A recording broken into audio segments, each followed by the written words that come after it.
बचपन की दुनिया। उमा की नवरात्रि।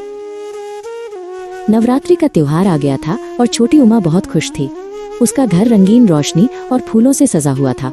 उमा को ये सब बहुत पसंद था, लेकिन वो जानना चाहती थी कि ये त्योहार क्यों मनाया जाता है। रात में उमा अपनी दादी के पास गई और पूछा, दादी, ये नवरात्रि क्या है और ये 9 दिन क्यों मनाए जाते हैं? दादी मुस्कुराई और बोली, उमा, ये देवी दुर्गा के 9 रूपों का उत्सव है। हर रूप हमें एक नया सबक सिखाता है। दादी ने कहानी शुरू की। पहले दिन हम शैलपुत्री की पूजा करते हैं। वो पहाड़ों की बेटी हैं और हमें सिखाती हैं कि हमें हमेशा दृढ़ और मजबूत रहना चाहिए। ये सुनकर उमा को नींद आ गई और वो एक सपने में खो गई। सपने में उमा ने खुद को एक ऊंचे पहाड़ पर पाया। वहाँ एक देवी खड़ी थी जो शैलपुत्री थी। शैलपुत्री ने उमा से कहा, डरना मत छोटी बच्ची, अपने लक्ष्य की ओर दृढ़ता से बढ़ते रहो।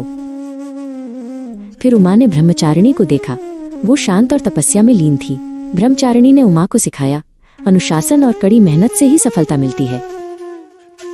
आगे बढ़ते हुए उमा ने चंद्रघंटा को देखा, जिनके माथे पर आधा चांद था। चंद्रघंटा ने उमा को बताया, अपने मन में हिम्मत रखो और बुराई के खिलाफ निडर होकर खड़े हो जाओ।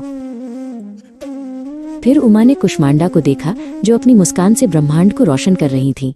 कुष्मांडा ने उमा से कहा, खुश रहना सीखो और अपनी मुस्कान से दुनिया में रोशनी फैलाओ। उमा ने स्कंद माता को देखा, जो अपने बेटे कार्तिकेय के साथ थी। स्कंद माता ने उमा को सिखाया, माँ का प्यार सबसे शुद्ध होता है, हमेशा अपने परिवार का सम्मान करो। फिर उमा ने कात्यायनी को देखा, जो न्याय और साहस की प्रतीक थी। कात्यायनी ने उमा को बताया, हमेशा सही के लिए लड़ो और कमजोरों की रक्षा करो। उमा ने कालरात्रि को देखा, जो अंधेरे को दूर करती है। कालरात्रि ने उमा से कहा, अपने डर का सामना करो और उसे हराओ।